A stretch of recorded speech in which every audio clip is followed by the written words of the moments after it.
Welcome back to another of my accidental podcast series called Forever Employable Stories. This episode I've been looking forward to for a long time, as we were looking for folks to join us in these stories from outside of tech, right? My background is always as tech, product management, design, looking for folks who can tell a forever employable story from outside of tech. We came across Jared Kirby, and Jared graciously agreed to join us here today. I just asked him what his title was, and I'm going to kind of how he describes himself. I'm going to tell you what that is, and now I'm going to have him tell you all about it. So Jared is a traditional fencing master and a fight director. Yeah, Jared, thanks so much for joining thanks me. for having me. The traditional fencing master side of things came about actually because of the fight directing, or more importantly at that time, stage combat. So stage combat? Yeah. When I was 15, I went to our Renaissance Fair in Minnesota, where I grew up. And at noon, they had this huge chess match where people, instead of the knight taking pawn, they cleared the board and they had a fight. Uh-huh. And I was blown away. I was like, what is this magic? And so I talked to performers afterwards and found out it was all choreographed ahead of time. And they were doing these sword fights live every day. I was like, all right. I'm going to do that. Right. At 15, I made that decision, and I didn't know I meant it so literally, but a small town in Minnesota I grew up in, and so when I was done with high school and a little bit of college, I moved to the Twin Cities, sought out the fight director of that chess match, and started training with him. And then a year after that, I was actually got cast in that very show. Oh, wow. So, 5 years after I saw that human chess match, I was working in that human chess match. And in that 5 years, obviously you finished high school, you did a little bit of college. And are you doing stuff to kind of take you in that direction? Are you studying? Are you taking classes? Like, what's happening? Oh, yeah. Yeah, constantly training with the fight director of that fair is a man named Michael Anderson, and Don Preston was the other one that really had did a lot of the training. But once I started doing it, I loved it. To me, I was also an actor, so I was pursuing acting training, but the sword fighting and the stage combat and telling a story through violence is what, at that time, I didn't have the verbiage to describe it that way, but when I look back, that's what I really loved about it. Not just the big knock 'em out, blow stuff up kind of fights, but actually the ability to utilize violence as a storytelling tool. And that's where I've taken it now, and we'll talk more about that later. But I just loved it, and so I kept training, kept working on different weapons and refining my skill. And it was a gentleman there that I worked with a lot, and he's one of my best friends. He moved to Scotland for 6 months, and when he came back, he had met this group of people that were doing sword fighting for real. And that's the way we saw it, because our only application of sword fighting was in stage combat. Right. But these people that he met over there, Guy Windsor, Maestro Paul McDonald, Gareth Hunt, they were kitted up in masks and jackets with rapiers and long swords and hitting each other. Wow. And that just seemed insane. And of course, we did that then. So I always tell the story, when he came back from Edinburgh, we had been, and this is how long ago it was, we were corresponding via mail. We were actually writing letters back and forth, because that's how you did it in the 90s. And when he came back, I thought he was the best friend in the world, because he brought me a sword. Oh, wow. That was his gift from Edinburgh. And it was only like half a decade ago, I was talking to him, I was like, dude, I finally realized that was the most selfish gift you've probably ever given. Because if I didn't have a sword, we couldn't have trained. So he came back and he hooked me. I had my own sword, he had his own. We started playing, and that really started the fencing side of things and pursuing historical fencing, wanting to do this as a martial art. Nice. So, yeah, long story short, after a couple of years working with him, I moved to Edinburgh also Oh, because I needed a fencing master. I needed somebody to learn from. We were is training Edinburgh a ourselves. hotspot for fencing? No, not necessarily, but Okay. again, think about the 90s. You didn't Google fencing masters and find anybody, Right. right? I'm in Minnesota, and my buddy Tim comes back and says these guys in Edinburgh are doing this. I don't know other people that are really doing this. Yeah. We were starting early web stuff. We were starting to connect other people. A guy in Germany, a guy in Australia, a guy in Arizona I was meeting, but this was actually a perfect excuse to also live overseas. And that had been on my list anyway. Hmm. So I packed up, moved to Edinburgh, and started training with him every week. There's a group called the Dawn Duelist Society that I trained with twice a week. And at the end of my stay there, that's where I met Maestro Martinez, who was from New York. And he's a traditional fencing master teaching Spanish rapier, which I'd Okay. always been fascinated by.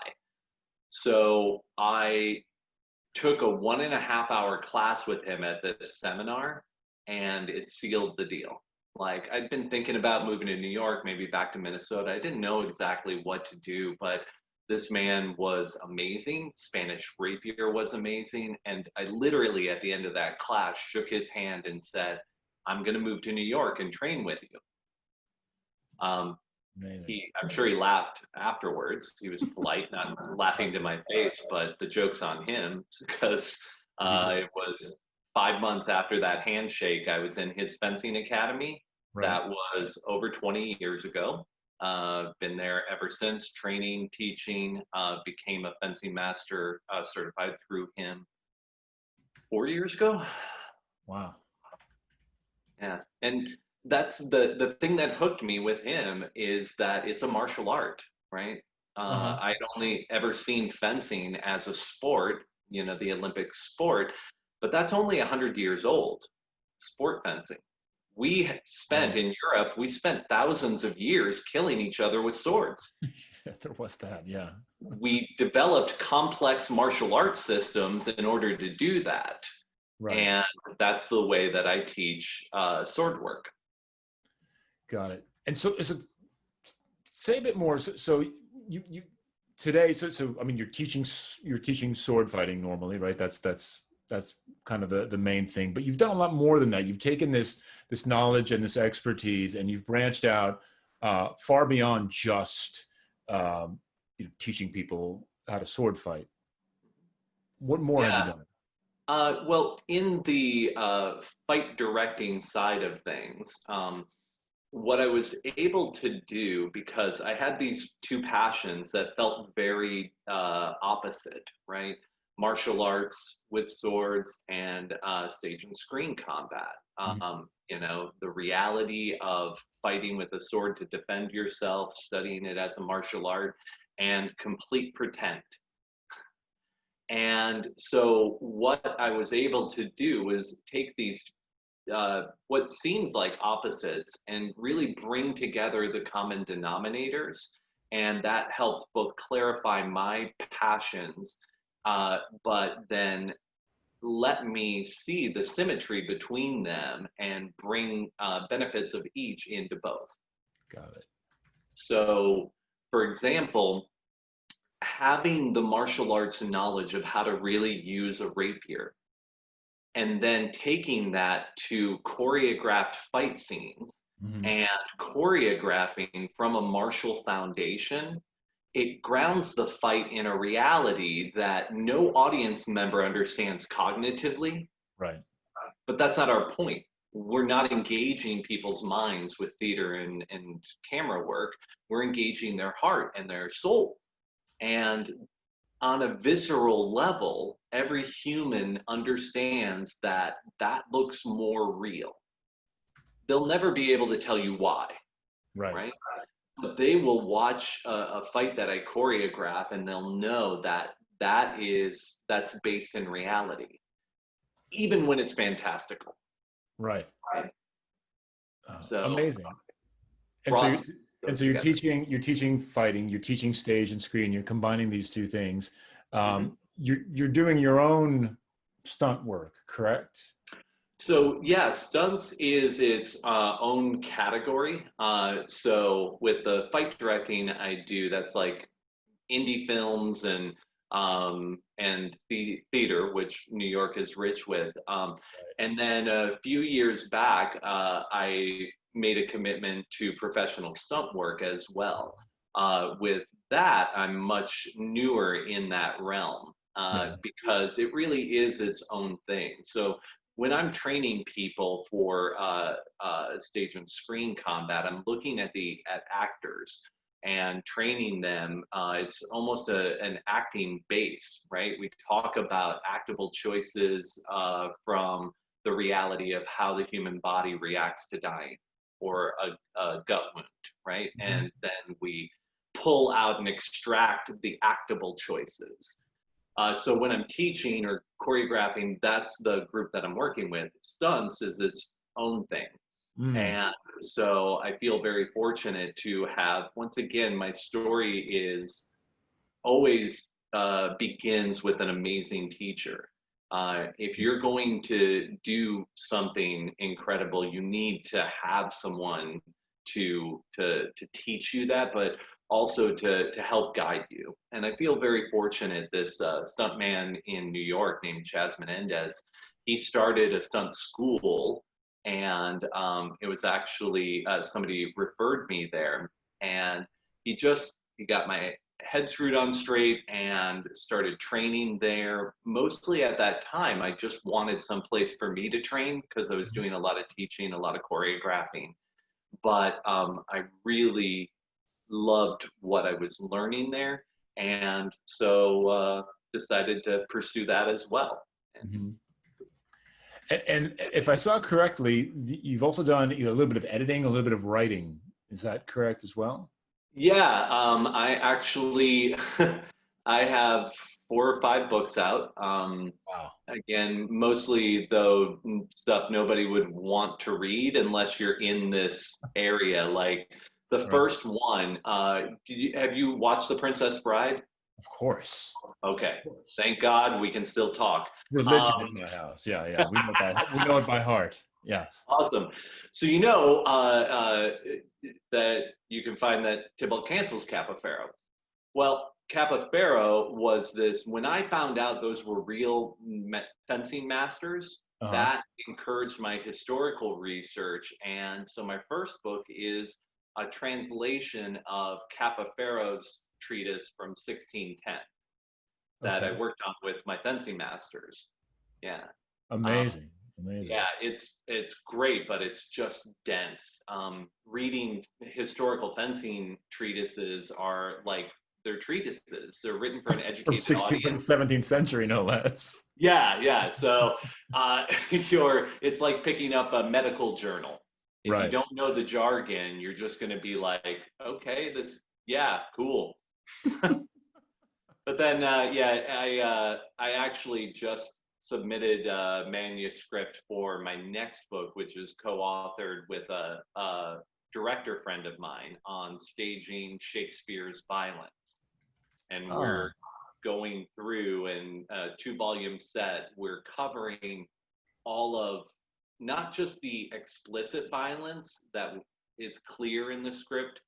There's a lot of implied violence, right? Where a character just says, "Why did you strike me?" Clearly, we need to choreograph a punch, right? Hamlet says at the beginning as he chases after the ghost, "Hold off thy hand." Well, you better have Marcellus holding on to him then, right? Right. But I think the book is extremely valuable because we also cover potential violence. Uh-huh. All these opportunities where you can use the violence as a storytelling tool, enhance the scene through violence. That's my Got it. next book. Super interesting. And look, I have to tell you, and I don't know if I'm gonna say something offensive to somebody with this expertise, but I think in my just sort of consumer non-expert opinion, I think that the sword fight scene in The Princess Bride is the greatest sword fight in all of movies. Right? I So mean, the whole thing is just I insane. highly doubt you're going to piss anybody off with that, I was right? just worried. I was just worried about you. I'll be honest No, with you. well, I talk about it a lot, right? Because Yeah. without that movie and without that very fight scene, I don't know if I would have started researching historical fencing as early as I did. It was Right. very pivotal to my early development. So what I say about that is I'll put one of two hats on, right? As a traditional fencing master, when I watch the moves that they're doing with those swords, it's awful. Like they're not even trying to hit each other most of the time. Yeah. But as a fight director, I hold up that fight scene as the epitome of we have some basic rules that choreography in a fight should follow, like a fight should always reveal character. Hmm. Perfect, right? You learn so much about both of them. A fight is a story in and of itself. So when you choreograph it, it should have a beginning, a middle, a climax, and an Hmm. end. Brilliant, Yeah. right? Every part of that side of things.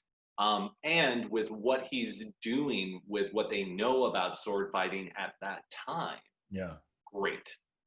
Yeah. Yeah, I love it when the whole thing's amazing, and they switch hands in the middle, and it's like, I'm Yeah. not left-handed. There's something you should know, right? And anyway, I love it. So I'm glad you brought that up.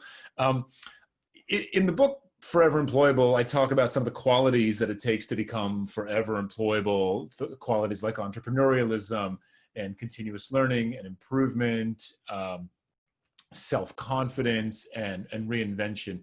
Not in that order in the book. I just said them completely out of order, which is okay. I want to talk to you about a couple of those, not all of them, but there's a few that I think are relevant to your story, and I'd love to get your take on it. The first one I want to talk about is self-confidence. You are, from my external perspective, it feels like there's a tremendous amount of self-confidence that has to come to place yourself even in a choreographed fight, and then ultimately to take on to take on this what most folks see as a sport, right? And really kind of dig deep into it, and then bring it back in a variety of different ways to kind of increase awareness of it, increase your employability, frankly, and other things. Can you share a story from your past that helped you develop your self-confidence, to really kind of explore this path? Sure, yeah. I think I will bring it back to those great teachers, Mm-hmm. right? When as a teacher, I often talk about the stages of learning. Um, Everybody starts off in unconscious incompetence when you begin something new.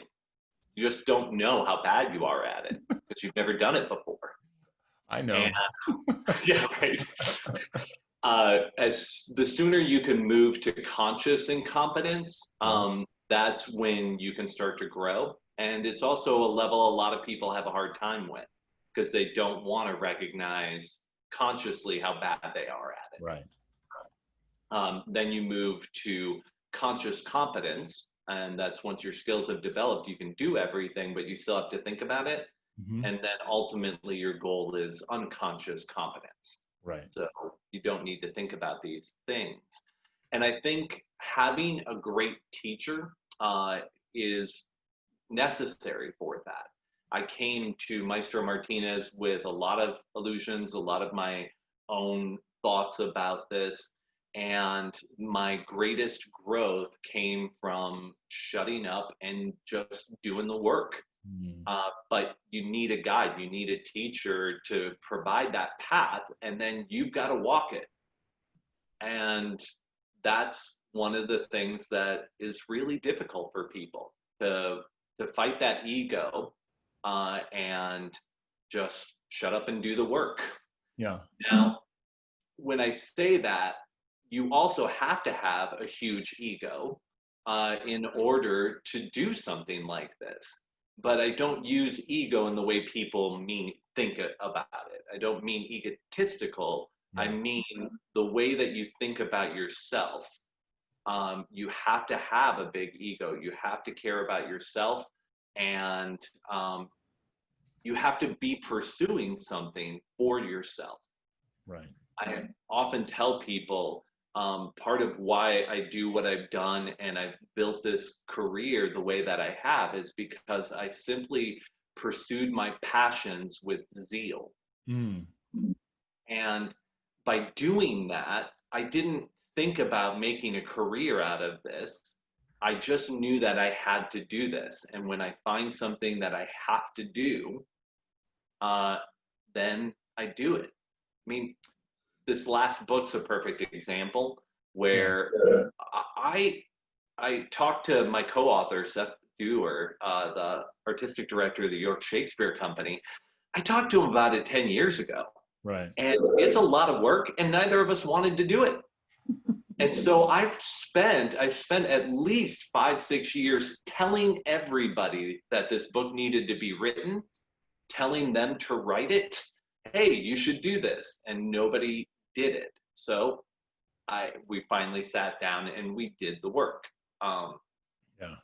Because it has to be done. It's yeah, to have to be able to write about a book about Shakespeare that has never been written before in the history of Shakespeare. Yeah. It had to be done. I had to pursue stunt work once I met Chaz and had that teacher in my life. I had to do the fencing. Let me ask you a question. This is interesting because teaching is somewhere that I find myself today, as I've developed some expertise and experience, and I find myself basically being a teacher and trying to always become a great teacher. I really like what you said about teachers giving you the self-confidence to then explore your potential and kind of lay out the framework and then give you the space to go and realize that that success. And you're a teacher yourself. I'm curious about this. What do you think makes a great teacher? Just out of curiosity, like what like these folks that you've learned from, the way that you teach today, kind of what 2 or 3 qualities do you think make for a great teacher? Wow. I didn't plan that question. That one came up on the fly. I just wrote that one down. Nice. Let me. I'll go with where my mind went when you asked the question. Sure. Which is an amazing teacher can see that part of you which is invisible to yourself. Oh, that's nice. So they're able to recognize. For example, I didn't have the easiest life growing up, and so I'll never forget. I trained a little bit with one teacher who looked at me and they could see that I had the potential to do great things and also awful things, right? That's up to the individual to determine which path they pursue in their life, but I have the potential to do either. Here in that teacher, and Yeah. he started telling other people to be careful of me because I may turn on them. I may like all this. He only saw the bad outcome that I could have. Where there's another teacher, Southern Italian knife master I trained with, Cosimo Bruno, amazing guy. And he did this demonstration and he had all these knives laid out. And I'll never forget that the one that I was drawn to the point where I said, how much? And he said, it's not for sale. And I said, obviously. So how much? That one that I was drawn to, it's solely an assassin's tool. And so I had no idea. I loved it. I was drawn to it. And he looked at me, and from then on, he calls me criminal. Wow. Because he could see that potential, but he also, it's in a loving, joking way, because he knows, and at the same time could see that I pursue good. I try to. So a great teacher, I think, sees that part of yourself. I know in my students, I see what they can become, and so I can guide them in that direction, but they've got to do the walk. And the best teachers to me recognize that and cultivate that. Yeah, that's really, really nice answer for a on-the-fly question. So thank you for that. I appreciate it. All right, I've got one more for you, and then we'll wrap it up. And it's one that everyone is facing right now. So as we're recording this, we're still in the midst, despite what certain governments may say, we are still in the midst of a pandemic. Situation is pretty tough. All countries are shut down to one level or another, some more than others. And for people like you who tend to do stuff with others in public, on stages, in public venues, that type of thing, some of that work is probably not happening right now, I would guess. And so how has this ability to diversify the way that you share your knowledge and your expertise, how has it allowed you to keep working, to stay connected, to keep improving, to kind of keep driving in opportunities? In other words, how are you managing the crisis, basically? Yeah. So it was definitely scary. I had done a stunt job the week before. And I had just gotten a contract for 3 weeks of stunt work on a new NBC pilot. And we were only 3 days into that when it was shut down. And then within a little over 7 days from that point, 9 months of work disappeared. Oh my God. So everything for the rest of this year canceled. Right? I was supposed to be in Italy in mid May, then go and teach in France, and then back to Italy, and like it was going to be amazing, and none of that happened. So what that let me do is step back and go, okay, why am I doing this? What do I want from this career? And it let me see, only by losing all of that, one aspect of what I love about this art. And it doesn't matter if I'm teaching or training, it's that growth. It's constant improvement. And so when I'm teaching, I love to make a correction, and I love seeing a student be able to incorporate that and be better. When I'm the student, I love getting that correction, implementing it, and knowing that I'm better. And that is something that's pretty much gone from this kind of format. So what do I want to do with that? Every time we're thrown a curveball, we've got to either rise to the occasion or fall, right? Yeah. And you're not going to win them all, but in this, it let me look at and start to get creative with what I do. And so now, thankfully for this technology, I have been able to continue to teach via Zoom, both the fencing as well as the stage and screen combat. So that's been helpful. I think the importance that I didn't think about until a time like this is really that diversity of income streams. Yeah. Right? So it was awful to have most of my fencing work dry up, most of my fight directing work dry up, and I had a couple big contracts coming up in those areas that went away. Um, okay, but the books, right? They continued to that continued to come in. Yeah. The way that I taught, instead of just having teaching fencing at my fencing master's academy, I teach at two different universities. Mm. Well, one of those canceled class, but they continue to pay us. I was very grateful for that. The other one shifted all the classes to online.